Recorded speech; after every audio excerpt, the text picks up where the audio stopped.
untuk mengambil alih.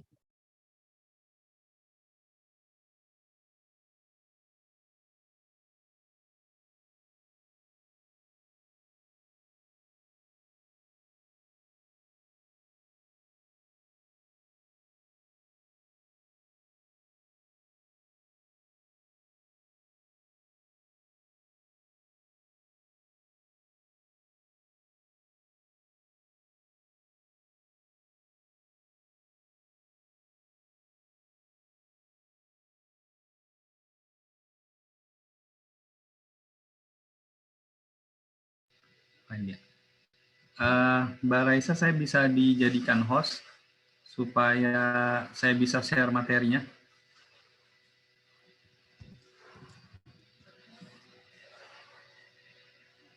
Oke.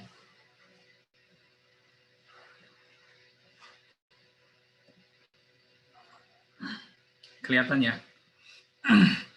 Baik, bismillah. Assalamualaikum warahmatullahi wabarakatuh.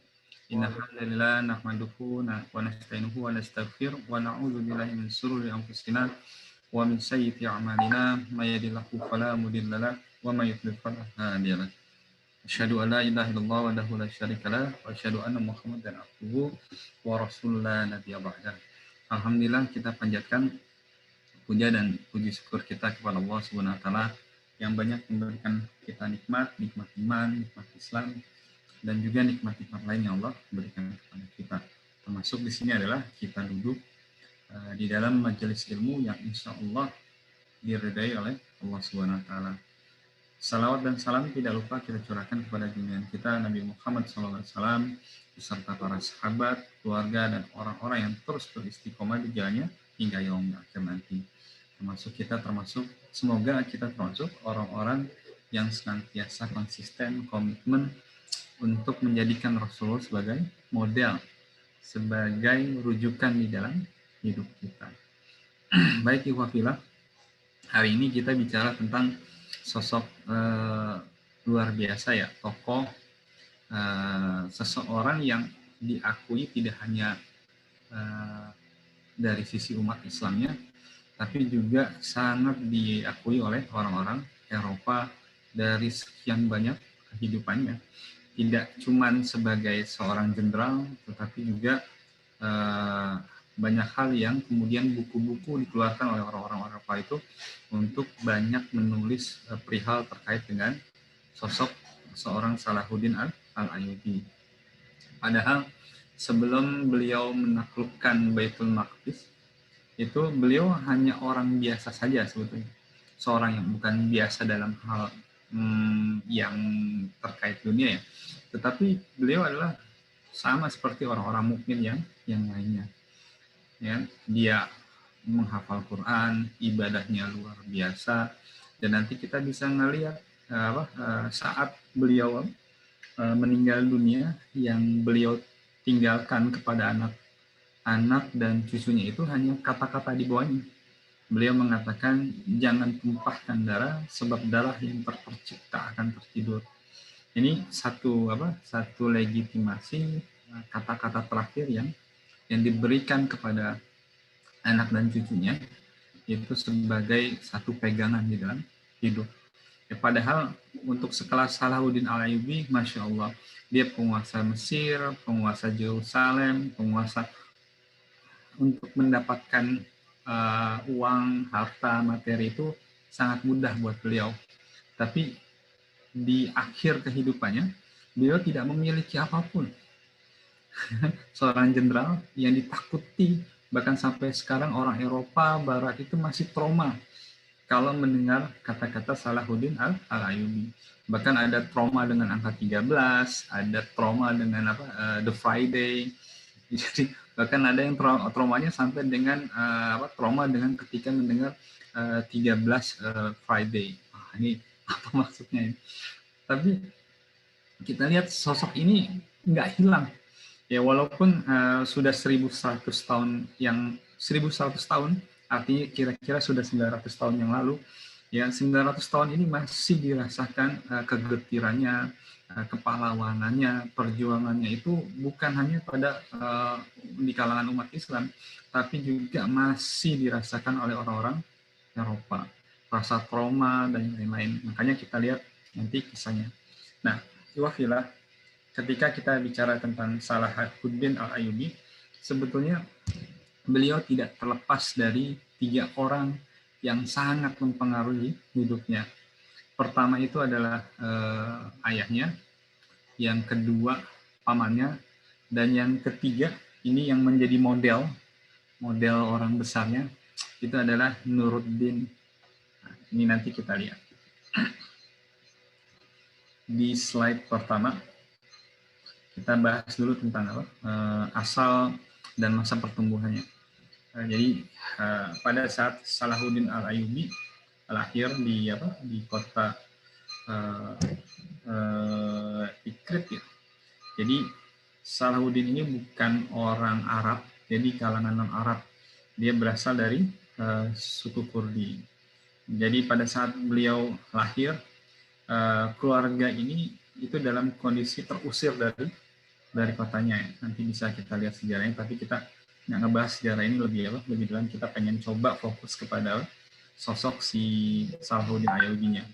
Itu rasa sedih, rasa terusir itu dirasakan oleh keluarga dari Salahuddin Al-Ayyubi.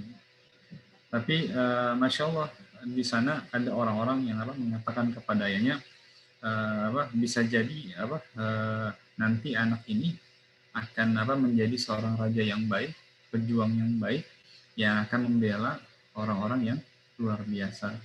Jadi kalau kita lihat Salahuddin ini bukan orang dari keturunan Arab, tapi dari kalangan non-Arab yang melengkapi orang-orang besar dalam sejarah Islam, ya seperti Imam Bukhari, Imam Muslim, Imam Tirmizi.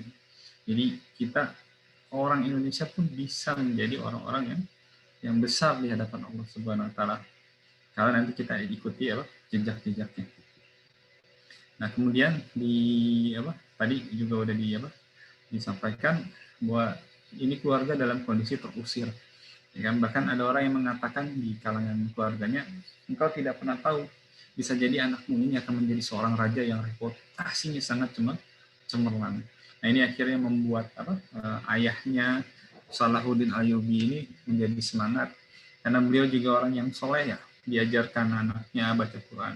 Bahkan dalam sejarah tercatat juga Salahuddin Ayyubi itu punya bacaan Quran yang sangat indah, sangat bagus. Bahkan dalam masa mudanya tidak pernah meninggalkan salat rawatib, ya kan? Dijaga semuanya, salat berjamaahnya juga dijaga. Bahkan dalam sebuah kisah ketika dia lagi sakit, kan orang kalau lagi sakit itu dapat keringanan ya, akhirnya dia minta ketika dia sakit masjidnya itu dipindahin ke tendanya. Jadi kalau orang sakit kan biasa istirahat ya, dan dia dapat keringanan. Tapi Salahuddin nggak mau ketinggalan momen sholat berjamaah, sehingga dia perintahkan pasukannya dan semuanya itu memindahkan masjid ke tendanya supaya dia bisa tetap mempertahankan sholat berjamaah. Masya Allah. Ini kalau kita bandingkan jarak dua orang besar antara Salahuddin Al-Ayyubi dengan Muhammad Al-Fatih, ini jaraknya agak jauh juga ya, sekitar 300 tahunan. Jadi masa yang sangat panjang kemudian melahirkan orang-orang yang besar. Nanti kita lihat kenapa orang-orang besar ini kemudian bisa lahir di antara sekian jutaan orang, mungkin punya kesempatan yang sama, punya kesolehan yang sama. Tapi Allah memilih Salahuddin Al-Ayyubi yang memenuhi syarat untuk tampil sebagai orang-orang yang kemudian masuk di dalam catatan sejarah. Jadi profil utama dari Salahuddin yang utama itu adalah ayahnya. Ini penting peran seorang ayah itu untuk menjadikan model pertama anaknya itu luar biasa. Nah kita lihat dari Tikrit, karena diusir ya keluarga ini ya, ini berpindah ke Mosul. Ini Mosul itu daerah Syria, Aleppo. Kalau kita lihat kondisinya sekarang, Masya Allah, dijajah, dihancurkan. Padahal sebelumnya Syria, Aleppo itu kota yang sangat rapi, paling rapi lah di dunia. Nanti bisa lihat di Google ya. Tapi hari ini, Masya Allah, Syria, Aleppo, itu terjadi konflik yang sampai sekarang nggak berhenti-henti. Jadi dari Tikrit Kurdi ini berpindah ke Mosul. Sang ayahnya namanya Najmuddin Ayub, tinggal bersama seorang pemimpin besar lainnya. Nah ini pamannya si Salahuddin Ayyubi, yaitu Imaduddin Az-Zanki. Nah ini Imaduddin ini sangat memulihkan keluarga ini, dan Masya Allah Salahuddin pun tumbuh di lingkungan yang penuh keberkahan dan kerabat dan terhormat. Tidak cuma terhormat, kemudian seorang pemimpin pasukan juga ya pamannya, tapi juga kesolehannya luar biasa. Jadi ayahnya sudah soleh, kemudian pamannya juga seorang yang terpandang di daerah Aleppo. Ya, di lingkungan baru ini akhirnya dia belajar banyak hal, menunggang kuda, menggunakan senjata, yang tumbuh dalam lingkungan yang sangat mencintai jihad. Bahkan tempat ini Salahuddin kecil ini mulai mempelajari Al-Quran, bukan cuma menghafal Al-Quran saja, tapi menghafal hadis-hadis Rasulullah SAW, bahkan menguasai sampai lebih dari 5 bahasa dan ilmu-ilmu lainnya. Itu bisa bayangkan bagaimana seorang Salahuddin kecil itu tumbuh di lingkungan yang jauh dari HP, smartphone, dari gadget, itu nggak pernah ketemu dengan hal seperti itu. Jadi dia sibukkan dengan kekuatan fisiknya. Kalau anak sekarang juga lari 2 iteran juga udah ngos-ngosan gitu. Tapi kalau ini si Salahuddin naik turun gunung, masuk berenang ke sungai, ke laut, itu Masya Allah itu luar biasa deh. Kan dia nanti ini pemimpin ya, jenderal yang nanti sangat disegani oleh orang musuhnya juga kalangan umat Islam. Nah, antum bisa bayangkan bagaimana seorang ayah dan seorang paman itu mempersiapkan anak ini menjadi anak yang luar biasa. Nah, hari ini apa yang sudah kemudian kita persiapkan untuk diri kita? Mungkin sekedar bangun pagi saja untuk disiplin olahraga, kemudian baca Quran, itu sangat sulit buat kita di tengah-tengah di tengah-tengah zaman sekarang dengan tarikan HP, YouTube yang membuat kita akhirnya tidurnya jam 1, jam 2, jam 3 sekedar untuk chat-chatan dan lain. Tapi Masya Allah si Salahuddin Ayyubi itu sangat disiplin. Jam 3 itu bukannya baru tidur gitu, tapi dia sudah bangun untuk menghidupkan qiyamul lail. Kemudian nanti kita lihat hikmah dari Salahuddin Ayyubi, bahkan ukuran jihad dia ukurannya adalah sholat subuh. Masya Allah. Jadi ukurannya sholat subuh, ya kan? Yang kemudian nggak ada dulu orang yang bermimpi untuk merebut kota Palestina, yang di situ ada Masjid Al-Quds, kiblat pertama umat masa itu nggak ada. Sampai akhirnya anak inilah yang kemudian yang dipersiapkan, ya kan, dengan mimpi. Ini satu lagi gurunya namanya Nuruddin Al-Azanki. Ini satu orang yang punya cita-cita berani untuk merebut kembali Palestina dan Masjid Al-Quds.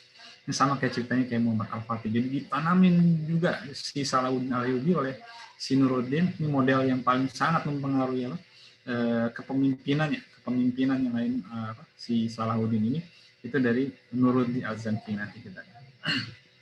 Nah, kemudian selain belajar Islam, Masya Allah, Salahuddin pun mendapat pelajaran militernya dari pamannya. Kan? Jadi bukan cuma belajar 1 tambah 1 2 atau belajar bahasa Inggris yes no duduk-duduk begitu aja, tapi dia mendapat pelajaran militer dari pamannya lagi, namanya Asad bin Sirkuh, seorang panglima perang Turki Seljuk. Oh, ini di umur 13, 14, 15 si Salahuddin itu udah ini gitu. Mungkin kalau 13, 14, 15 kita masih main gundu. Cuma tidur-tiduran aja kalau mungkin anak-anak milenial sekarang ya.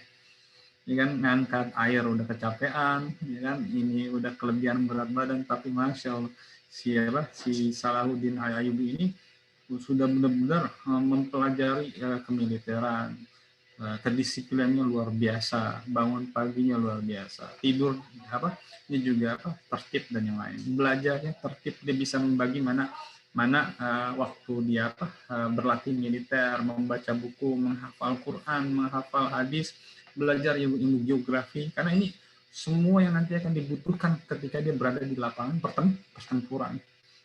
Bahkan kalau kita ngelihat kisah Muhammad Al-Fatih kan juga bagaimana dia menguasai ilmu fisika, ilmu kimia, ilmu geografi, ilmu sosiologi, bahasa yang dikuasai sampai dengan 8 bahasa oleh Muhammad Al-Fatih.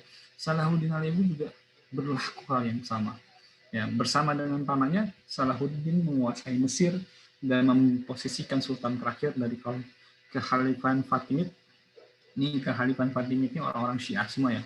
Kita nggak akan bahas ini, nanti mudah-mudahan ada session sendiri untuk membahas Kekhalifan Fatimid ini. Jadi kenapa kemudian Salahuddin itu harus menguasai Mesir? Karena kalau nanti ngelihat peta ya, bahkan sekarang peta-peta yang ini itu nggak akan bisa jalur masuk untuk membebaskan Palestina itu memang pintu masuknya harus dari Mesir.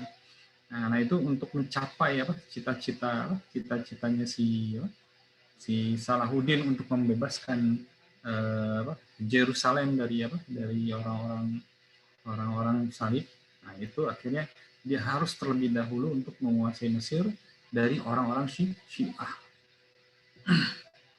Nah, kita lihat tadi udah masuk ke dalam asal dan masa pertumbuhan. Nah, kita lihat sebelum kedatangan Salahuddin Al-Ayyubi, Mesir merupakan wilayah kekuasaan kerajaan Syiah, ya Daulah Fatimiyah. Kemudian pada masa berikutnya dinasti Fatimiyah ini berjalan stabil, mulai digoncang pergolakan di dalam negerinya. Nah, waktu si Nuruddin Az-Zamki, ya, kemudian Salahuddin Al-Ayyubi punya rencana untuk membebaskan Palestina pada saat itu. Di saat yang bersamaan, ternyata di kerajaan Fatimiyah ini terjadi perebutan, terjadi konflik di dalamnya sampai akhirnya salah satu pejabat di Fatimiyah itu datang kepada Nuruddin Az-Zamki untuk diselesaikan masalahnya. Nah ini si Nuruddin berpikir ini kesempatan yang bagus untuk untuk kemudian mengambil alih Mesir, sehingga nanti kita punya jalur untuk bisa masuk ke dalam Yerusalem atau Palestina pada saat itu. Orang-orang Turki, Sudan, dan Maroko mungkin adanya revolusi pada saat itu. Saat itu Nuruddin Mahmud, paman Salahuddin, melihat sebuah peluang untuk menemukan kerajaan Syiah ini. Nah ini artinya penaklukan Daulah Fatimiyah adalah jalan lapang untuk membebaskan Yerusalem dan kekuasaan pasukan salib. Nah inilah nanti yang akhirnya menjadi satu latar belakang kenapa orang-orang Syiah itu benci terhadap Salahuddin Al-Ayyubi. Bahkan kalau misalnya kalau bukan karena pertolongan Allah Subhanahu wa taala ya, itu ada di Daulah Fatimiyah itu salah satu kelompok pembunuh atau mata-mata lah disebutnya. Tapi dia memang sebetulnya memang kelompok pembunuh. Dia disebutnya assassin ya. Itu kalau di game-game tuh ada tuh. Bahkan filmnya diangkat ya, di assassin ya. Itu kelompok pemuda waktu itu, masya Allah, si kelompok itu pernah masuk ke dalam tendanya Salahuddin Al-Ayyubi dalam kondisi lagi tidur dan siap dibunuh. Gitu. Dan kalau bukan kata Salahuddin Al-Ayyubi, kalau bukan karena pertolongan Allah Subhanahu wa taala, saya pasti saat itu sudah tewas di tangan mereka semua. Jadi ini masya Allah, ini jadi jadi titik tolak nih kenapa nanti orang-orang Syiah itu nggak suka, karena memang kerajaannya memang ditaklukkan oleh Salahuddin Al-Ayyubi, dan ketika ditaklukkan otomatis si Salahuddin Al-Ayyubi ini menjadi penguasa di Mesir.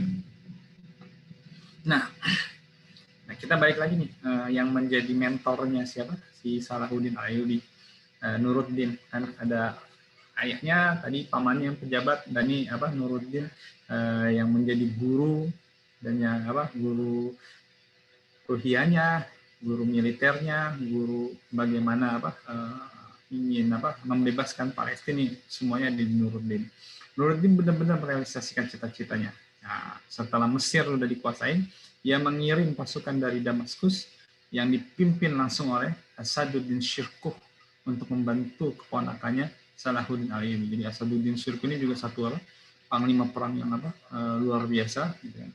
Mengetahui kedatangan pasukan besar ini, sebagian pasukan salib, wah ini udah Romawi nih, di Yerusalem, yang berada di Mesir pun lari kocar-kacir, sehingga yang dihadapi oleh Asaduddin dan Salahuddin hanya tinggal orang-orang Syiah saja, atau orang-orang Fatimiyah. Daulah Fatimiyah ini berhasil dihancurkan, dan Salahuddin diangkat menjadi menteri di wilayah Mesir. Namun tidak lama menjabat sebagai menteri di Mesir, 2 bulan kemudian Salahuddin diangkat sebagai wakil dari khilafah dinasti Ayyubiyah. Masya Allah. Ya, berarti udah kita lihat bagaimana karir, kesolehan, dan ini. Karena Nuruddin jika dibandingkan dengan Salahuddin Al-Ayyubi juga lebih soleh menurut. Bahkan kalau kita melihat cerita Salahuddin Al-Ayyubi, sebetulnya ini mengikut kepada cita-cita yang ingin direalisasikan oleh Nuruddin. Cuman Nuruddin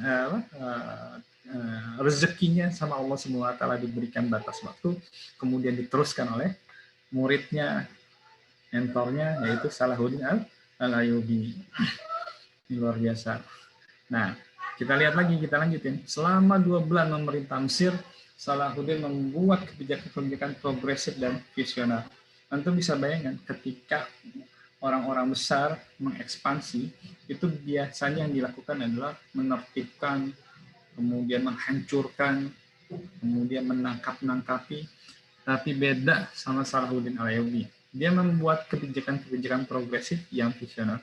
Sama seperti Rasulullah ketika masuk ke kota Madinah. Dibuatlah piagam Madinah.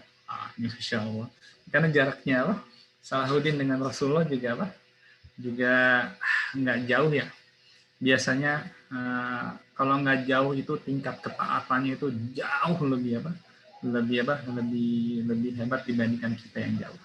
Ya sebagai contoh misalnya, apalah artinya kita jika dibandingkan Umar bin Khattab, dinilai dengan ketaatan beliau kepada Rasulullah dan Allah Subhanahu Wa Taala, itu pasti jauh dibandingkan kita. Termasuk Salahuddin Ayyubi di 1100 Hijriah, ini pasti dekat dengan para tabi'in yang dulu pernah bersinggungan dengan para sahabat.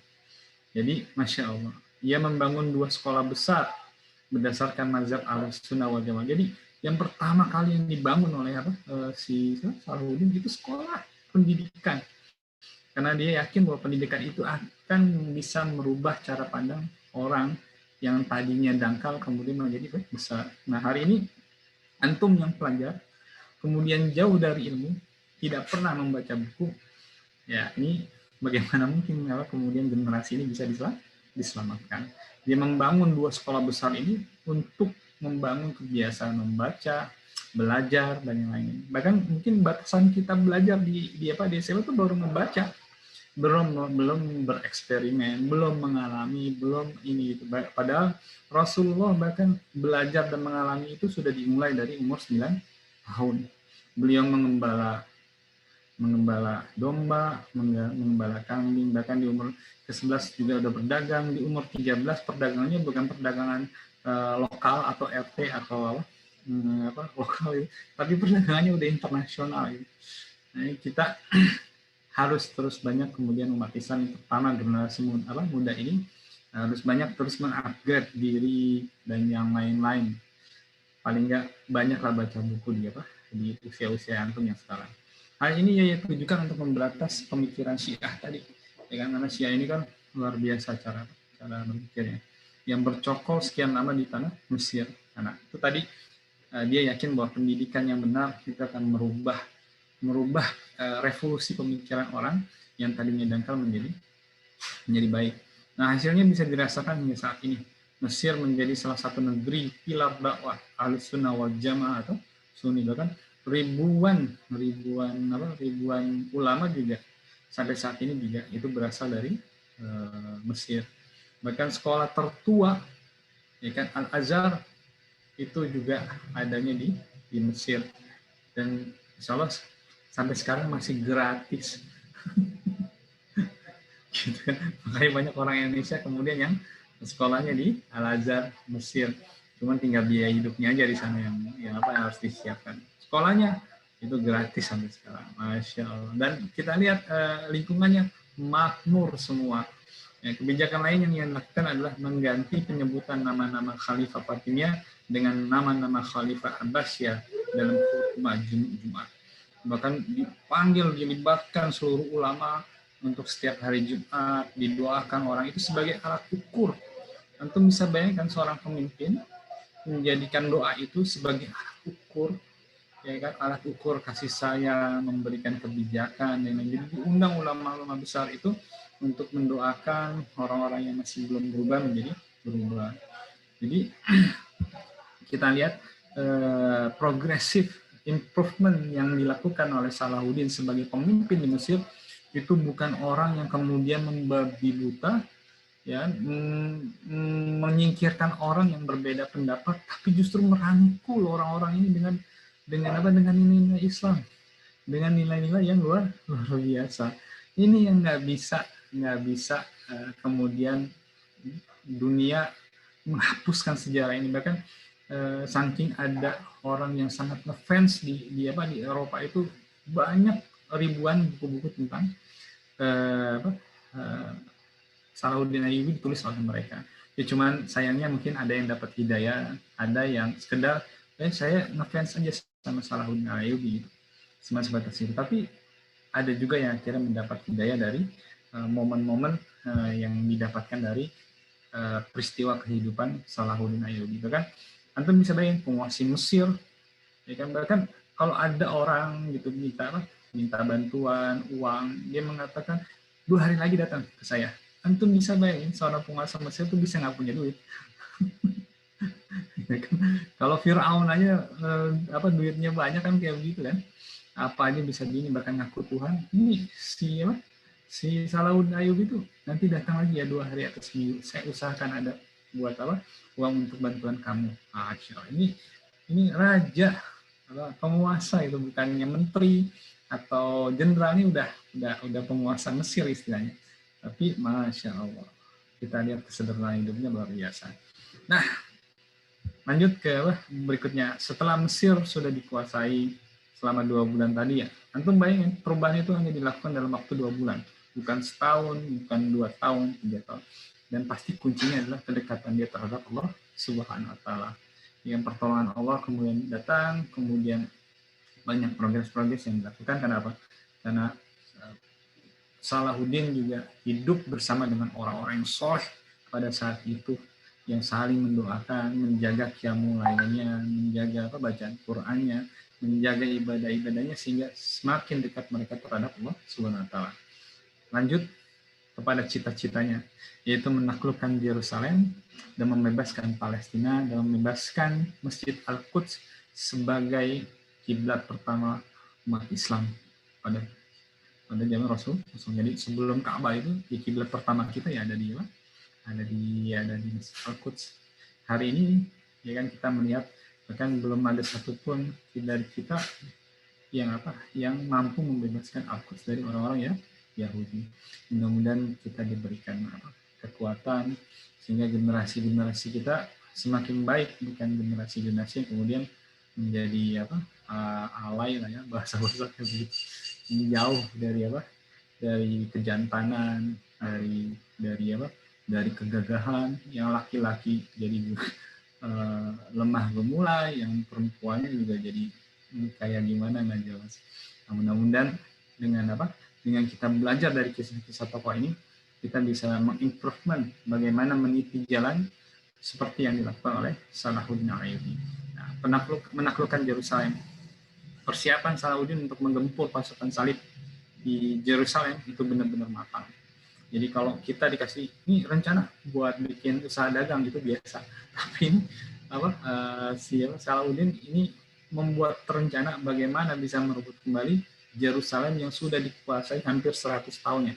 Tepatnya sekitar 88 tahun oleh orang-orang Romawi. Dia menggabungkan persiapan keimanan. Bayangkan, pertama yang menjadi ukuran dari Salahuddin Ayyubi itu adalah keimanan, bukan berapa banyak uang yang dimiliki, berapa banyak perisai, pedang yang dimiliki, itu enggak. Tapi dia bagaimana menggabungkan persiapan keimanan, dan salah satu ukurannya adalah sholat subuh. Jadi kalau ditanya sama pasukan dan kapten atau panglima yang lain, kapan kita akan ini bergerak jenderal, dia mengatakan lihat ini masjid di waktu subuh. Kalau ukurannya segini, hanya 10, 15 orang, 20 orang, kita benar-benar siap. Ya, jadi antum bayangkan ukuran kesiapan jihad itu diukur dari sholat subuh. Kalau kita baru subuh sekarang jam 4.3 lah ya. Kadang kita bangun jam 5, jam 5.15 masih nempel dia di kasur kita. Yang kalau Salahuddin Ayyubi menggambarkan, ya kita udah harus siap sebelum subuh itu udah bangun dan kita salat berjamaah di masjid. Nah, dan baru kedua nanti persiapan materi yang luar biasa. Persiapan keimanan ini dibangun dengan membersihkan akidah Syiah ya, dari dada-dada kaum muslimin, dengan membangun madrasah dan menyemarkan dakwah. Jadi dakwah itu betul-betul luar biasa di bidang pendidikan, sosial, orang saling mengajar, yang tadinya dibilang, wah ini cuma 20 orang di masjid, orang nggak lelah untuk mengajak orang dalam kebaikan. Sehingga yang tadi masjid itu cuma 20 orang, dari 50, ratusan, bahkan ribuan. Nah, begitu udah sampai kayak begitu, kata Salahuddin Ayyubi, disinilah kita sudah siap untuk berjihad, dan kita akan meraih kemenangan. Masya Allah. Ini kan luar biasa ya. Persatuan dan kesatuan umat ditanamkan, dibangkitkan, kesadaran mereka menghadapi pasukan salib. Mental yang luar biasa, pelatihan fisik yang dilakukan, sehingga antara ruhiyah, jasadiyah, fikriyah, itu menjadi keseimbangan yang total di kalangan umat Islam pada saat itu, dan itu menjadi satu peradaban yang luar biasa. Itu orang-orang Romawi juga nggak bisa ngikutin. Oke lah, dia kuat dari sisi dari sisi fikriyah, dari sisi ekonominya, tapi ada satu yang tidak dimiliki mereka, adalah ruhiyah. Dan ini luar biasa, tiga komponen kekuatan ini ada di tubuh umat Islam. Ruhiyahnya, terus jasadiyahnya, kemudian fikir yang ini jadi satu komponen yang kemudian bergabung di dalam satu tubuh umat Islam. Sehingga kita bisa lihat pribadi-pribadi kelas Salahuddin Ayyubi itu banyak juga di kalangan umat Islam. Dengan kampanye ini ia berhasil menyatukan penduduk Syam, Irak, Yaman, Hijaz, Maroko di bawah satu komando. Dan yang satu menjadi hikmah dari kepemimpinan Salahuddin Ayyubi itu adalah bagaimana Salahuddin Ayyubi itu merangkul perbedaan-perbedaan di antara umat Islam. Yang Syafi'iyah, yang Hambali, yang ini dirangkul menjadi satu. Sehingga kita bisa melihat dalam perjalanan sebelum menaklukkan Yerusalem, umat Islam yang ada di mana-mana itu bergabung di dalam satu komando. Ini juga PR juga buat kita umat Islam yang saat ini, umat Islam kita juga masih terpecah belah, tidak tunduk dalam satu kepemimpinan, ya kan? Sehingga setiap ini punya satu pemimpin, akhirnya kita mudah dipecah-pecahkan, ya, karena kita belum bersatu. Dari persiapan non materi ini terbentuklah sebuah pasukan dengan cita-cita yang sama dan memiliki landasan keimanan yang kokoh, yaitu bagaimana mereka membebaskan Palestina. Nah, dari segi fisik, Salahuddin mengadakan pembangunan markas militer. Tadi kita udah lihat ya, yang non materi yang melakukan kedekatan terhadap Allah Subhanahu wa taala itu dibangun terus. Nah, kemudian strategi berikutnya adalah Salahuddin mengadakan pembangunan markas militer, benteng-benteng perbatasan, menambah jumlah pasukan, memperbaiki kapal-kapal perang, bahkan membangun rumah sakit. Jadi Anda bisa bayangkan persiapan-persiapan ini dihitung, kemudian direalisasikan supaya infrastrukturnya ketika terjadi peperangan itu benar-benar siap. Jadi kalau ada yang luka, cepat-cepat dimasukin ke rumah sakit. Kalau untuk ini ada benteng koordinasi di setiap perbatasan, sehingga persiapan infrastruktur itu luar biasa bisa dibangun. Nah, kemudian pada tahun 580 Hijriah. Nah, ini Salahuddin menderita penyakit yang cukup berat, ya, tapi tidak sampai meninggal. Namun dari situ tekadnya membebaskan Yerusalem semakin membara. Semangatnya luar biasa, kan? Karena dia sakit dan dia udah mau menghadapi sakratul maut, dan dia terus berdoa supaya diberikan kesempatan untuk membebaskan Yerusalem, ya, sehingga ketika dia sembuh, masya Allah, semangatnya membakar dan dia bekerja lebih cepat lagi. Dia bertekad apabila sembuh dari sakitnya dia akan menaklukkan pasukan salib di Yerusalem, membersihkan tanah para nabi tersebut dari kesyirikan trinitas. Kita lihat akhirnya dengan karunia Allah dari Allah SWT, Salahuddin pun sembuh dari sakitnya. Nah, disinilah dia kemudian mewujudkan janjinya untuk membebaskan Yerusalem. Pembebasan itu nggak mudah ya, karena mereka sudah 80 tahun menguasai Yerusalem. Kemudian juga kan kita lihat Romawi itu juga kekuasaannya luar biasa, yang ada di Roma, yang ada di sekitar-sekitarnya itu juga nggak mudah untuk ditaklukkan. Jika pembebasan Yerusalem itu harus dilakukan dengan persiapan-persiapan yang baik, bahkan juga dengan totalitas keimanan yang sangat baik. Salahuddin pasukannya harus menghadapi perang salib di Hattin. Nah, inilah perang besar, perang yang kemudian mengangkat nama Salahuddin ini menjadi salah satu jenderal pasukan yang tidak bisa diremehkan. Bahkan setelah ini sampai memanggil Raja Richard King, The Lion the Sword dari Inggris, itu berhadapan langsung dengan Salahuddin Al-Ayyubi. Antum bisa bayangin seorang Raja Inggris, kalau Raja Inggris ini kan luar biasa kekuasaannya, dia udah kayak raja ini lah, kalau di Asia itu kayak Raja Kaisar Cina gitu. Sampai dia akhirnya harus turun tangan untuk menghadapi si Salahuddin Ayyubi setelah Yerusalem ini. Tapi nanti kita berhenti sampai Yerusalem aja ya. Jadi pasukan salib di Hattin ini terlebih dahulu, dan alhamdulillah perang ini dinamakan perang Hattin, dan perang besar sebagai pembuka untuk menaklukkan Yerusalem. Ini bertahun-tahun ini nggak cuma sehari dua hari ya perangnya. Kayak tawuran antar kampung lah ini. Ini lama ini perang di Hattin, dan akhirnya dalam perang tersebut kaum muslimin berkekuatan kurang lebih 63.000 pasukan, terdiri dari para ulama dan orang-orang soleh. Masya Allah, setengahnya itu ulama dan para soleh. Mereka berhasil membunuh 30.000 pasukan salib dan menawannya 30.000 lainnya. Sama seperti dulu di Indonesia kan, ketika Bandung Lautan Api, Surabaya, Jakarta, ya, kepemimpinan Bung Tomo. Nah, itu juga hampir semua setengahnya juga diisi oleh para ulama. Nah, inilah yang dibutuhkan kita bagi para generasi muda. Ulama itu kan orang-orang yang dekat dengan keilmuan ya. Dia dipanggil ulama karena dia meniti risalah para nabi.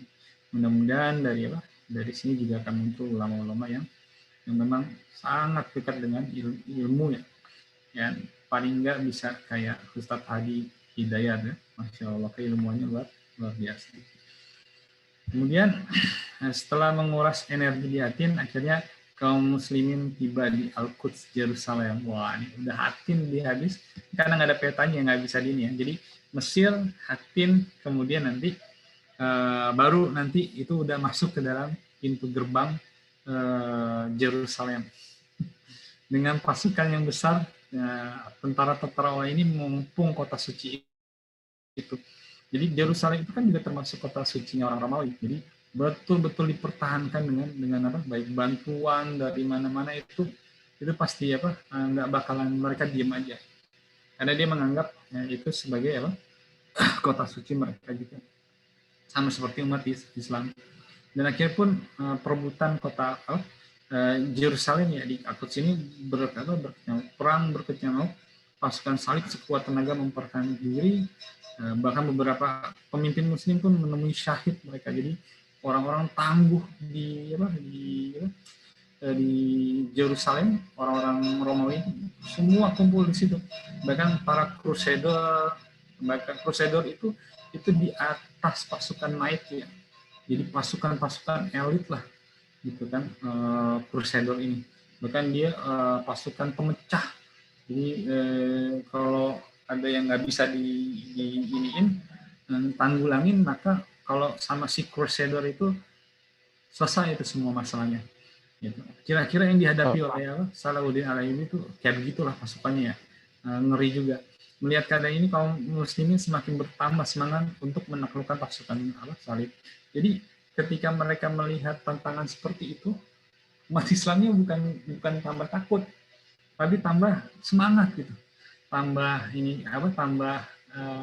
menambah motivasi mereka karena wah ini saya akan mendapatkan syahid nih gitu, sehingga cita-cita mereka terhadap jihad, cita-cita mereka terhadap syahid itu menular, membakar semangat perjuangan umat Islam untuk menghadapi para crusader dan para knight.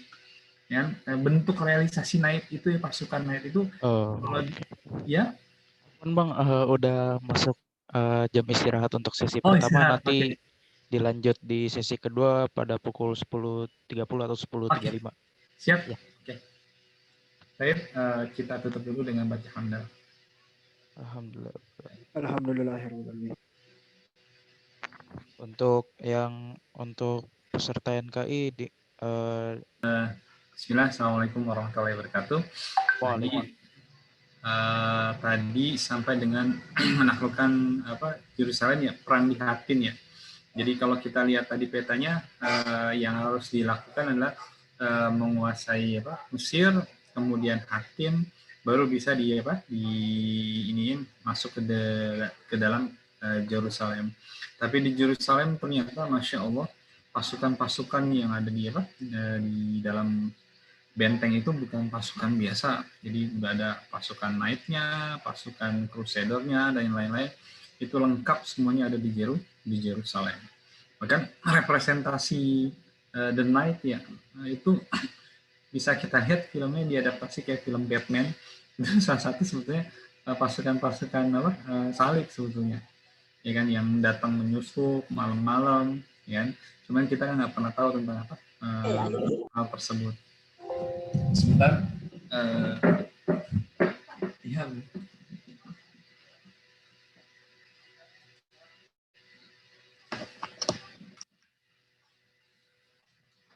Oke, kita lanjutkan. Nah, ternyata pasukan yang hebat-hebat itu tidak membuat umat Islam pada saat itu gentar. Justru mereka semakin bertambah semangat. Kenapa? Karena persiapan-persiapan yang dilakukan oleh Salahuddin Al-Ayyubi dan seluruh pasukannya itu adalah persiapan-persiapan yang menggencot nilai-nilai ruhiyah mereka ya. Jika ketakutan menghadapi hal tersebut itu berubah menjadi sebuah keberanian, kekuatan yang baru di dalam diri mereka, sehingga semangat jihad, keinginan mereka untuk mendapatkan syahid di dalam pertempuran itu menjadi sangat luar biasa. Dan itu akhirnya justru membalik kondisi keadaan yang tadinya Yerusalem semangat, akhirnya Yerusalem juga semakin ini orang nggak ada yang takut gitu. Akhirnya mereka sendiri yang akhirnya jadi gentar. Kita lanjut slide berikutnya. Nah, bahkan ini luar biasa untuk memancing emosi kaum muslimin. Bahkan pasukan salib memancangkan salib besar di atas Kubatu Sakhrah. Wah, ini benar-benar akhirnya memancing umat Islam. Kalau bahasa sekarang nih, memancing umat Islam di air keruh. Wah, cuman nih yang dihadapin Salahuddin kan bukan orang biasa nih, bukan memancing di air keruh, tapi justru memancing kekuatan baru di dalam diri Salahuddin Al-Ayyubi dan seluruh pasukannya. Maka kita lihat di sini sepak terjang Salahuddin Al-Ayyubi dan beberapa pasukannya segera bergerak cepat ke sisi terdekat dengan Kubatu Sakhrah untuk menghentikan pelancangan pasukan salib.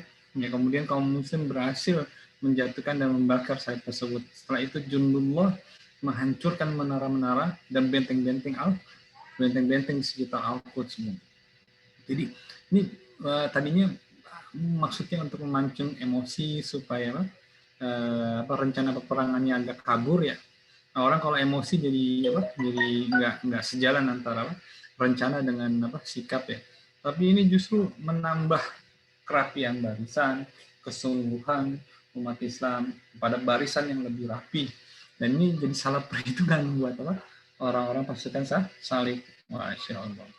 Nah, pasukan salib mulai terpojok dengan hal tersebut. Mereka tercerai-berai. Bahkan ada yang kita mundur aja, kita nyerah aja. Enggak, kita tetap harus ada yang nyerang.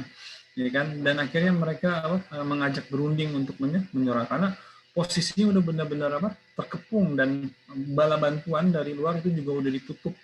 Ya, karena ada benteng-benteng di perbatasan yang sudah dibuat oleh Salahuddin Ayyubi. Jadi kalau ada bantuan, ya udah berhadapan dengan benteng-benteng tersebut.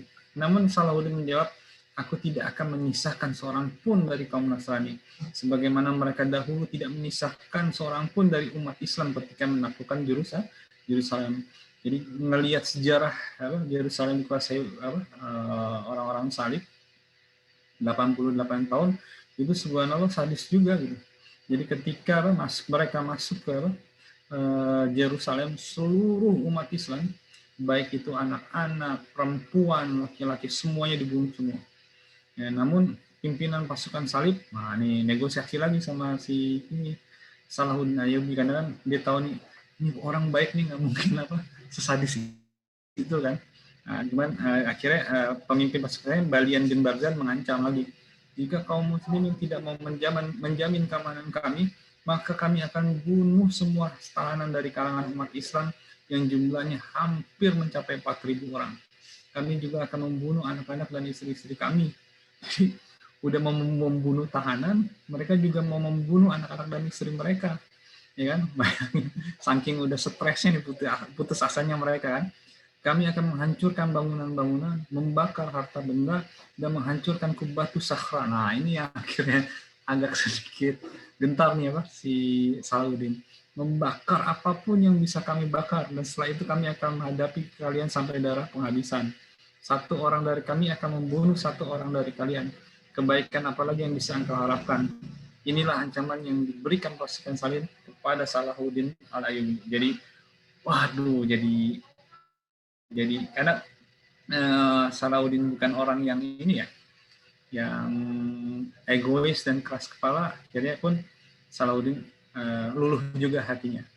Salahuddin luluh dan mendengarkan dan menuruti kehendak pasukan salib dengan syarat, kata Salahuddin, yang laki-laki membayar 10 dinar, yang perempuan 5 dinar, dan yang anak-anak 2 dinar. Nah, maka pasukan salib pergi meninggalkan Yerusalem dengan tertunduk dan hina.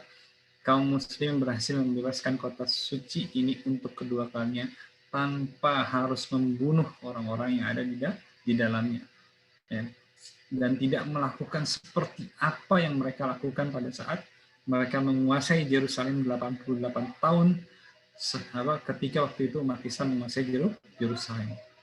Nah, kemudian Salahuddin memasuki Yerusalem Jumat 27 derajat 583 Hijriah atau 2 Oktober 1187. Kota tersebut kembali ke pangkuan umat Islam setelah selama 88 tahun dikuasai oleh orang-orang Nasrani. Ya kan, Masjid Al-Quds yang di situ udah ada banyak salib dan yang lain-lainnya, ya kan.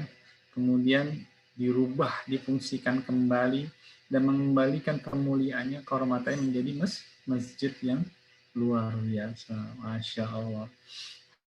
Bayangkan selama 88 orang pesimis nggak bisa merebut kembali kota Al-Quds. Tapi Nuruddin, seorang yang soleh, seorang penguasa yang sangat bijak, menularkan semua potensi cita-citanya itu kepada seorang anak muda yang bernama Salahuddin Al-Ayyubi, yang sebelumnya memang bukan hanya dia mempersiapkan, ayahnya, pamannya, lingkungan sudah mempersiapkan dia menjadi orang yang sangat luar biasa.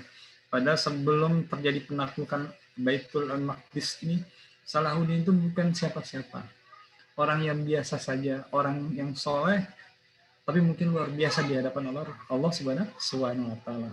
Seorang penghafal Quran, orang yang jenius, orang yang menguasai bahasa sampai 5-6 bahasa, menguasai banyak ilmu, baik itu ilmu peperangan, ilmu taktik, ilmu fisika, ilmu geografi. Masya Allah, itu dikuasai oleh seorang Salahuddin Al-Ayyubi. Nah, kita lihat Apa hikmah di balik kisah Salahuddin Ayyubi?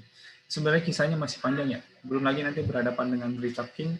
Ya akhirnya ketika mereka bermusuhan, subhanallah akhirnya jadi teman. Antum bayangin ketika Richard King The Lion the Sword ya, udah The Lion the Sword ya. Julukannya aja udah singa padang pasir nih, pasti bukan musuh yang simpel, karena waktu itu dalam beberapa kali perperangan juga Salahuddin juga kalah, menang.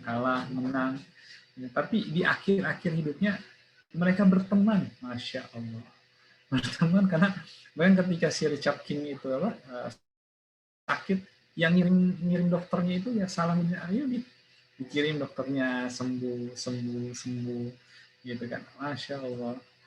Yang tadinya musuh mereka jadi teman. Ini bagaimana kemudian orang-orang Eropa itu sangat mengidolakan musuhnya juga gitu, yaitu Salahuddin. Nggak ada orang kayak gini di Eropa, dimanapun, kok bisa mau berteman dengan musuhnya, menolong musuhnya, bahkan yang lain-lain.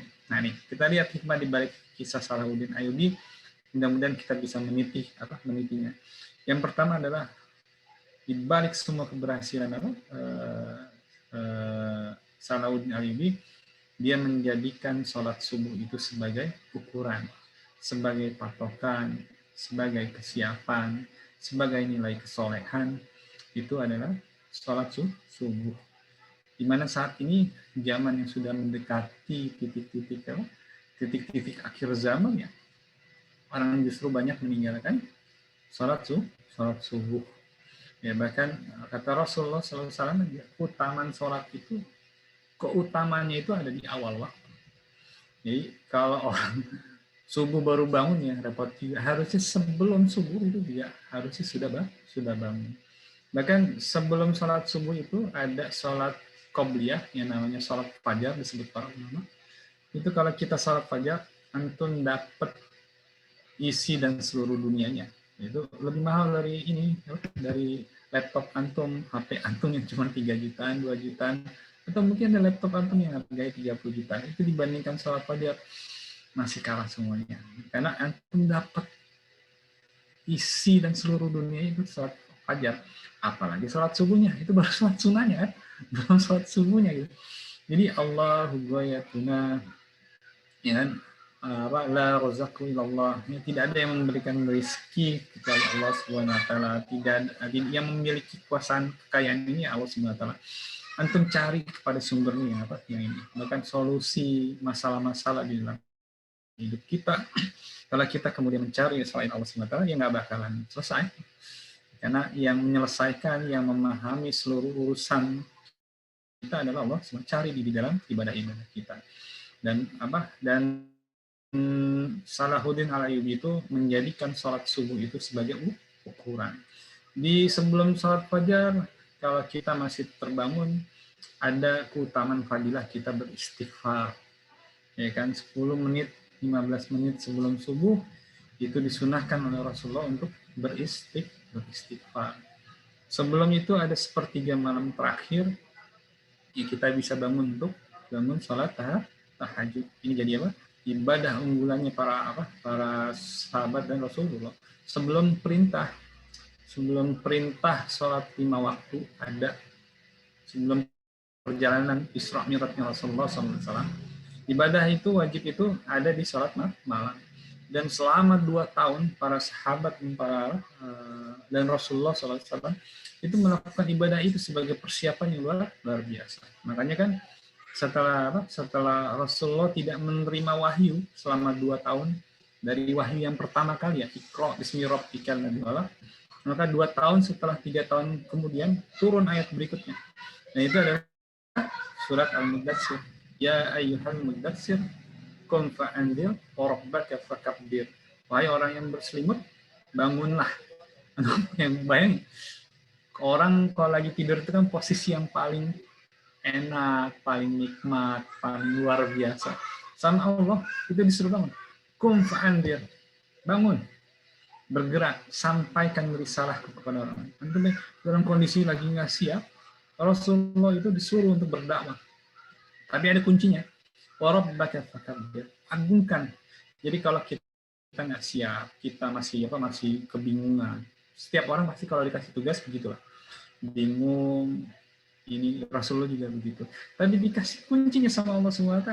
Rabbaka fakabbir, agungkan Allah, seagung, agung. Jadi sebut nama Allah sebagai minta pertolongan kepada Allah Subhanahu wa Ta'ala. Ya. Rabbaka fakabbir, wa thiyabaka fatahhir. Nah, kalimat ini mengartikan untuk mensucikan diri. Setelah kita banyak minta pertolongan sama Allah Subhanahu wa Ta'ala, maka yang harus kita lakukan adalah mensucikan jiwa. Ibadah kepada Allah dengan baik, baca Quran kita yang banyak. Jadi sucikan jiwa kita dengan ibadah-ibadah kita supaya kita lebih dekat dengan Allah Subhanahu wa Ta'ala. Wa thiyabaka fatahhir warrujza fahjur. Jangan kalian mendekati kemaksiatan. Itu kunci. Ya kan? Jadi Masya Allah dari ayat pertama, wahyu pertama itu selama 2 tahun 3 tahun itu Rasulullah dalam kebingungan, nggak ada lagi petunjuk apapun. Ya kan, sampai akhirnya turunlah ayat berikutnya, surat Al-Mudatsir, surat Muzammil, sampai akhirnya yang lain-lainnya. Jadi kuncinya adalah agungkan Allah Subhanahu wa Ta'ala, sucikan diri kita, kemudian tinggalkan kemaksiatan. Nah, yang kedua, ini tugas pemimpin. Persatuan umat Islam yang dilakukan oleh Salahuddin Al-Ayyubi. Beliau tahu untuk memenangkan dakwah ini kita butuh banyak pengikut yang banyak. Nggak cukup 1 orang, nggak cukup 5 orang, nggak cukup 13 orang, nggak cukup 15 orang. Kita butuh mengajak orang. Inilah kapasitas kepemimpinan. Jadi kalau antum bicara masalah kepemimpinan yang sederhana aja, bukan memberikan perintah, tapi mengajak, mempengaruhi. Ya kan, bedakan antara pemimpin dengan kepemimpinan. Kepemimpinan itu sifat yang tidak menyerah, sifat yang memberikan jalan ketika orang sudah tidak bisa memberikan jalan, sifat yang kemudian memberikan solusi masalah ketika orang tidak bisa memberikan masalah, tidak bisa memberikan solusi. Ini yang kemudian membentuk Salahuddin Al-Ayyubi ketika orang tidak berpikir untuk bisa membebaskan Palestina, maka kita lihat dia bisa berpikir, membuat rencana, membuat langkah-langkahnya untuk membebaskan Palestina. Kuncinya adalah bagaimana kita mengajak orang kemudian bersatu. Rohis yang saat ini seperti ini, mungkin kita bisa juga mengajak orang untuk hadir di MKI dan lain. Ini satu semangat dakwah. Kalau semangat dakwah itu sudah hilang, kemudian apalagi yang tersisa di dalam tubuh umat Islam? Karena dakwah ini jalan risalah yang diberikan oleh umat Rasulullah SAW, dan itu tidak diberikan kepada umat yang lain. Jadi perintah dakwah itu tidak pernah diperintahkan kepada umat-umat yang lain kecuali umat Nabi Muhammad SAW. Artinya legalitas, kontrak kerja, itu langsung dari Allah Subhanahu wa Ta'ala, bukan dari yang lain. Jadi berdakwah itu menjadi seorang dai, qabla kulli syai, kita adalah dai sebelum kita menjadi apapun, itu satu kebanggaan buat kita umat Islam. Tapi jangan cuma jadi label, tapi juga kita bisa mengajak orang lain di dalam kebaikan. Diajak orang kemudian nggak bisa, nggak ada masalah. Yang penting kita sudah melakukan hal yang terbaik, karena yang memberikan hidayah, yang memberikan kebaikan itu bukan kita, tapi Allah Subhanahu wa Ta'ala. Kemudian yang ketiga, kita lihat kisah perang dan kepemimpinan banyak ditulis di dalam karya puisi dan sastra Eropa. Jadi mohon maaf, bukan di Arab ya, bukan di negara Islam, tapi justru kisah Salahuddin Al-Ayyubi itu lengkap sebetulnya di perpustakaan Eropa. Kalau nanti ke Belanda, kemudian ke negara-negara Eropa kayak Prancis dan lain, itu banyak sama. Tapi bukunya bukan buku Indonesia. Salah satunya adalah The Talisman, karya Walter Scott tahun 1825.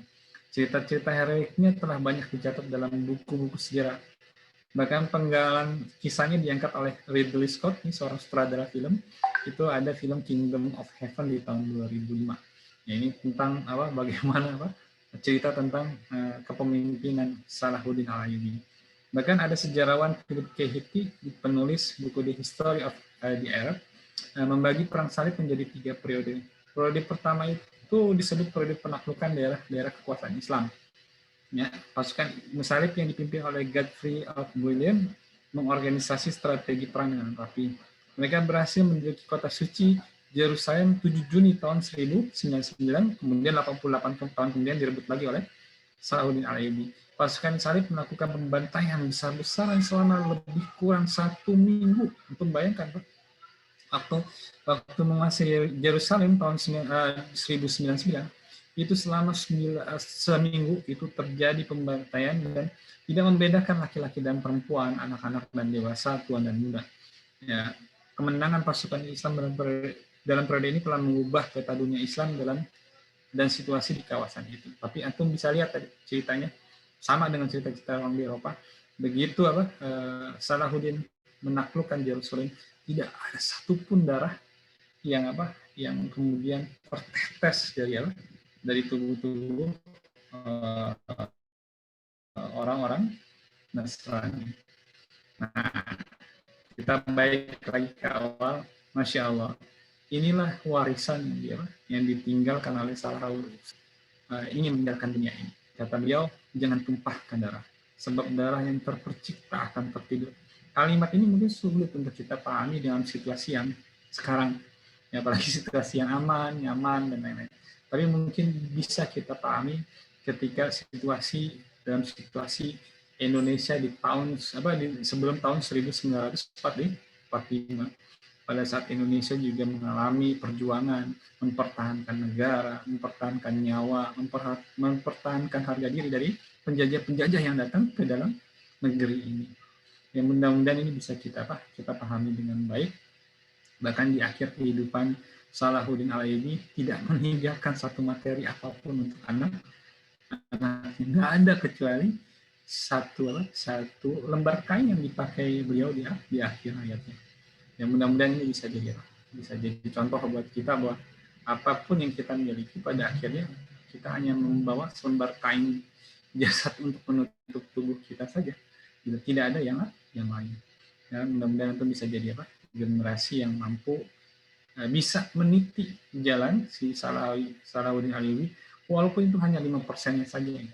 Buat kita yang punya model-model sekarang orang-orang Korea Selatan, Korea Utara, Afrika Selatan, mudah-mudahan kita sudah mulai bisa menggeser idola-idola kita kepada idola yang utama, yaitu Nabi Muhammad SAW. Betapa banyak umat Islam kemudian mengatakan idola saya Nabi Muhammad SAW, tapi sejarahnya, nama ibunya, nama bapaknya, nama ininya nggak ada yang tahu, gitu. Nama anaknya Rasulullah juga nggak ada yang tahu. Artinya kita perlu lebih banyak lagi untuk mengimprove diri kita menjadi asyhadu bi anna muslim. Saksikanlah saya sebagai seorang muslim, gitu.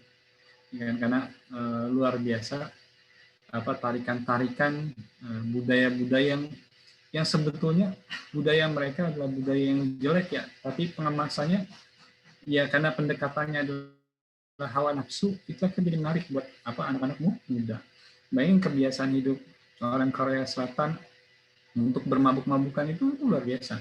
Umur 17 itu sudah diperbolehkan untuk bermabuk-mabukan. Bahkan yang ngajarin untuk budaya mereka, yang ngajarin mereka untuk minuman keras itu dari orang tuanya yang terbaik. Kalau kita mudah-mudahan enggak, ya, orang tua kita mengajarkan kita untuk sholat, untuk menghindari minuman keras. Belum lagi budaya-budaya yang lain yang nggak bisa kita ukur dengan logika kita, dan itu kita terima dengan baik. Yang mereka hadirkan adalah bentuk-bentuk fisik yang nggak mungkin kita ikuti. Misalnya kita harus operasi plastik supaya ikutin mereka, berjoget-joget, tapi lihat nilai-nilai kepahlawanan sekitar kita saja di Indonesia, misalnya Bung Tomo, bahkan Soekarno Muda itu juga luar biasa dulu perjuangan beliau. Terus siapa lagi, Pangeran Diponegoro, Jenderal Sudirman, ya kan, anak muda yang tadinya cuma guru ngaji doang, ya, dari satu kampung ke kampung lain, kemudian tiba-tiba berubah menjadi ahli strategi militer yang diakui dunia. Jadi Jenderal Sudirman itu bukan kelas lokal, tapi kelas dunia. Bahkan strategi perang Vietnam saja itu orang Vietnam itu belajarnya sama beliau. yang sampai sekarang pun Amerika nggak bisa ngalahin strategi strategi perang Vietnam. Jadi kalau ada film Rambo itu cuman ininya aja buat nyenengin hati mereka aja itu. Tapi kita bisa lihat pahlawan-pahlawan kita yang dekat dengan ulama, bahkan mereka ulama juga sendiri itu luar biasa. Bahkan kita bisa ngelihat kisah Pangeran Diponegoro ya, kalau ada beli novelnya bagus, dengan Janissary terakhir. Jadi ada 4 pasukan khususnya Muhammad Al-Fatih yang hidup tinggal 4, dan 4 orang itu kemudian dikirim untuk mendampingi Pangeran Diponegoro. Itu luar biasa juga itu novelnya. Yang sebelumnya ketika dia sebelum ke Indonesia, seluruh pasukan Janissary itu udah mati semua, udah dihabisi semua. Jadi tinggal 4, justru 4 orang ini justru dikirim untuk membantu perjuangan di Indonesia, yang akhirnya setelah kematian Pangeran Diponegoro kan kita lihat percikannya luar biasa ya. Akhirnya terjadilah persatuan umat Islam dari mulai Aceh sampai dengan Indonesia bagian timur, dan itu terjadi perang serentak untuk mengusir penjajah Belanda. Jadi kalau kita lihat sejarah, nggak ada dulu nggak ada kerajaan yang terpecah-pecah, dulu semuanya bersatu sebetulnya. Jadi persatuan itu tidak dimulai di tahun 1908. Jadi sebelum itu juga terjadi penyatuan yang sangat luar biasa. Tapi kan penyatuan itu pasti butuh proses. Ini sejarah yang perlu kita pelajari. Mudah-mudahan menambah cita rasa wawasan kita menjadi generasi milenial yang luar biasa. Sekian dari Ane. Mungkin Ane kembalikan ke MC, silakan. Syukron atas penyampaian materinya Ustadz Rizkyson. Afwan Bang, sebelumnya apakah Bang Rizkyson ada studi kasus? Aneh studi kasus kayaknya belum nyiapin Pak. Mungkin langsung pertanyaan aja. Nggak ada ini ya, aneh lupa pesennya. Ya, baik Bang. Kalau begitu, sekarang kita langsung ke sesi tanya jawab saja. Jika ada yang ingin bertanya sekitar materi tadi atau tentang Salahuddin Al-Ayyubi, silakan bertanya melalui chat Zoom atau juga bisa open mic.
Oh, baik nih Bang, ada pertanyaan dari Raisa. Raja Richard dari Inggris akhirnya bagaimana nasibnya setelah penaklukan Yerusalem? Oke, baik. Jadi Raja Richard itu datang ke Yerusalem itu setelah Yerusalem sebetulnya ditaklukkan oleh Salahuddin Al-Ayyubi. Nah, setelah Yerusalem ditaklukkan oleh Salahuddin Al-Ayyubi, maka terjadi tuh perang antara Inggris dengan pasukan Salahuddin Al-Ayyubi pada saat itu. Ya, perang itu ya dimenangi oleh Richard, dimenangi oleh Salahuddin Al-Ayyubi secara bergantian. Tapi sampai dengan batas kekuasaan Salahuddin Al-Ayyubi, Yerusalem masih tetap dipegang oleh umat Islam pada saat itu. Ya, jadi Raja Richard belum bisa selama masa hidupnya itu merebut kembali Yerusalem dari Salahuddin Al-Ayyubi, artinya Palestina, Masjid Al-Quds, Al-Aqsa itu masih dipegang oleh umat Islam, Masya Allah. Nah, cuman yang menarik dari mereka berdua ini, ya mereka pada akhir kehidupannya karena sama-sama kuat ya, jadi dalam pertempuran itu jadi teman gitu, jadi teman yang secara pribadi. Tapi kalau secara politik kekuasaan ya mereka memang musuh gitu. Tapi secara pribadi mereka luar biasa, ya kan, saling menolong. Misalnya Raja Richard lagi sakit, itu dikirim dokter oleh dan tanpa curiga diracunin, itu nggak ada kecurigaan di antara mereka berdua. Ketika ini juga ditanya kabar. Bahkan ketika Salahuddin Ayyubi meninggal, itu Richard King itu sangat berduka dan kehilangan musuh sekaligus teman terbaik. Jadi kira-kira kayak begitu ya. Nanti bisa dibaca lagi sejarahnya. Luar biasa ini terkait dengan Richard King dengan Salahuddin Ayyubi.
Ada lagi, silakan.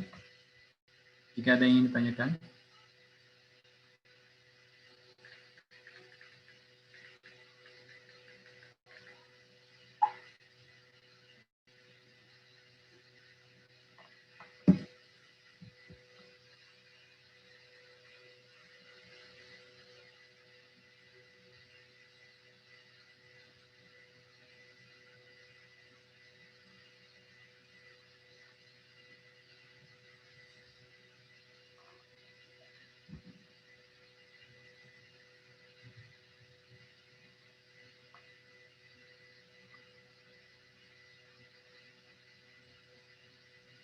Ini ada yang ingin bertanya, Bang. Ya. Dari Nabil Ibnu Sina, Assalamualaikum moderator, izin bertanya pada Bang Rizky Son. Kira-kira bagaimana strategi yang diterapkan Salahuddin Al-Ayyubi dalam menghadapi pengaruh Syiah yang saat itu sedang menyebar ya, Bang? Ya.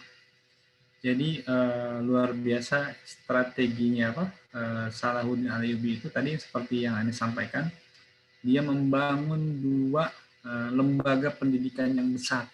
Satu buat yang laki-laki, satu buat yang perempuan. Dipanggil seluruh ulama-ulama yang ada di daerah kekuasaannya Salahuddin Ayyubi ya. Ya kita anggap aja ulama-ulama di seluruh dunia lah. Dikumpulkan jadi satu di Mesir, nanti cikal bakal nanti perguruan tinggi yang terbesar juga nih. Jadi dua supaya terpisah antara perempuan dan laki-laki. Dan Masya Allah dari pendidikan itulah kemudian orang yang kemudian yang tadinya di Mesir kemudian punya pengaruh-pengaruh terhadap pemahaman Syiah itu lambat laun Masya Allah itu berubah pelan-pelan. Dan bahkan kita juga tahu perubahan itu nggak lama, itu cuma 2 bulan, tapi kesungguhan tekad seorang pemimpin yang soleh, orang-orang soleh yang banyak di situ kan,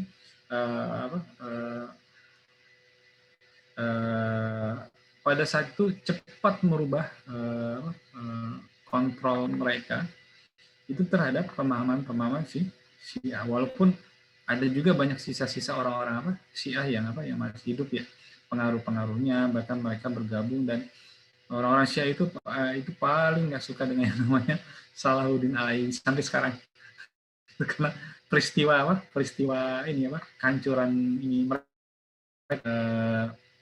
kerajaan mereka pada saat itu. Nah, jadi yang bisa yang dilakukan itu adalah membuat lembaga pendidikan. Kenapa? Karena bahkan Anda pun masih yakin gitu, bahwa dengan pendidikan lah kemudian kita bisa akan merubah cara pola berpikir kita, ya kan? Merubah mindset kita dan yang lain-lain. Asal pendidikan itu dilakukan dengan benar. Cuma masalahnya kan kita sebagai pelajar saja tidak bersikap sebagai seorang orang yang sedang belajar. Gitu. Anda yakin kalau misalnya 15 orang yang hadir di sini kemudian bisa melakukan persiapan pendidikan yang luar biasa, antum luar biasa.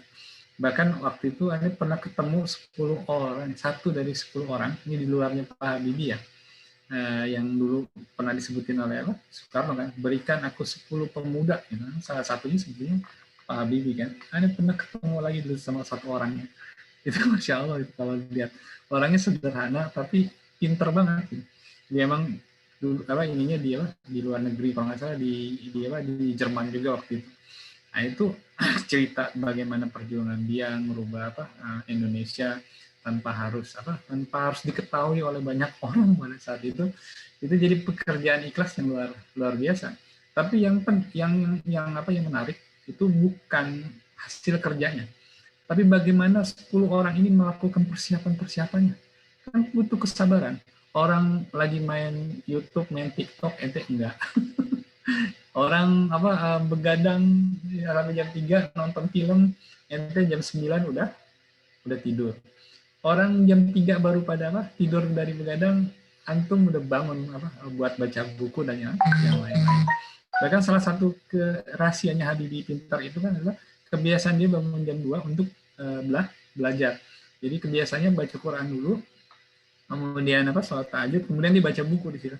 Jadi cukup efisien, nggak perlu baca buku 4 jam, 5 jam gitu. Jadi dibacanya justru dibarengin dengan sepertiga malam terakhir itu. Masya Allah. Jadi strateginya adalah pendidikan ya. Silakan.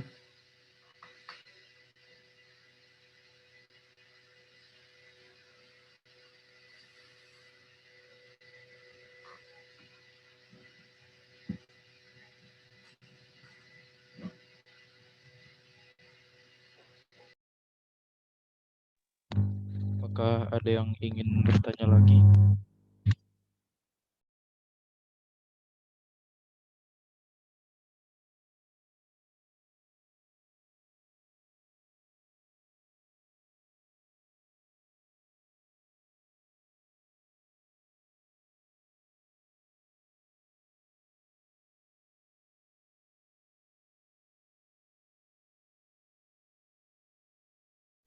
Oke, baik. Bila tidak ada yang ingin bertanya lagi, oke. Baik, bila tidak ada yang ingin bertanya lagi, maka akan diakhiri sesi tanya jawab sekarang. Selanjutnya akan ada sesi dokumentasi yang akan dilakukan oleh teman kita Raisa. Dimohon untuk para peserta NKI untuk membuka kameranya masing-masing. Oke teman-teman, saya izin ngambil dokum ya. Silakan dibuka kameranya yang bagi yang mau buka. Oke, 1, 2, 3. 1, 2, 3. Terima kasih. Baik, terima kasih Raisa untuk dokumentasinya. Karena NKI sudah selesai, kita tutup dengan kalimatul hamdalah terlebih dahulu. Alhamdulillahirabbil alamin.